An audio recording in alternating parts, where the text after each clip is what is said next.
In today's video, I'm going to teach you how to reconcile in QuickBooks Desktop. Reconciliation is an important bookkeeping task because it helps you confirm that the transactions in QuickBooks match the transactions on your bank statement. When this is done correctly, it can help you catch missing entries, duplicates, or mistakes before they create bigger problems later on. In this walkthrough, I'll show you the exact process in a simple and easy-to-follow way. To get started, open QuickBooks Desktop and go to the banking menu at the top of the screen.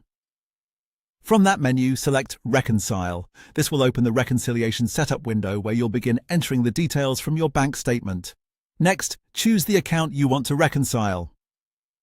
Make sure you're selecting the same bank account shown on the statement you're working from. After that, enter the statement date and the ending balance exactly as they appear on your statement. Accuracy matters here because even a small typo can throw off the reconciliation and make it harder to finish. Once those details are entered, click Continue. Now you'll be taken to the main Reconcile window.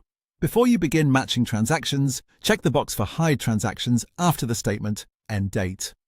This is a helpful option because it filters out newer activity that doesn't belong to the statement period you're reconciling, which makes the screen much easier to review and helps reduce confusion.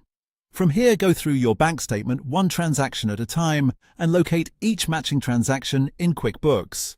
When you find a transaction that appears on the statement, click the checkbox next to it in QuickBooks to mark it as cleared.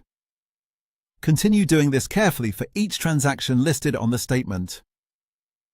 It's a good idea to work slowly and stay organized so you don't accidentally skip an item or mark the wrong one. As you check off transactions, keep an eye on the difference amount in the bottom right corner of the Reconcile window. Your goal is to get that number to equal $0.00.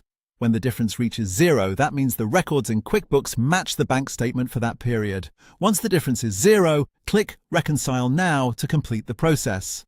That finalizes the reconciliation for the selected account and statement period. And that's it. That's how to reconcile in QuickBooks Desktop.